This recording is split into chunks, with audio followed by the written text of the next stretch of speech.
What's the rule for Scannán Galway? I'm a hitch, double OD. No lace coming what they say about me. Cause I'm a hitch. The two more fella in shot agus tenyar Scannán ala Gilak and your track trees in shot. It's a measure of a stepping stone on the big and flash on I look over the Gil track the shot.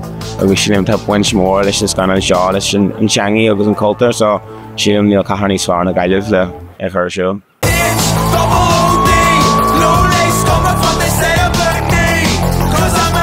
It's going to be a riot, we know that.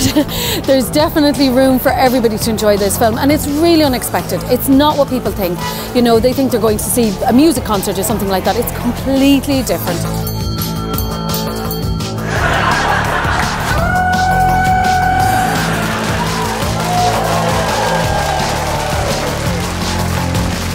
Míle is her Kneecap.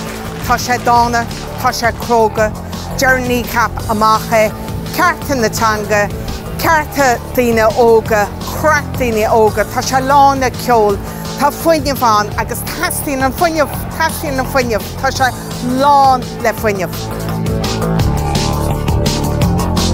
I'm a hit, double OD.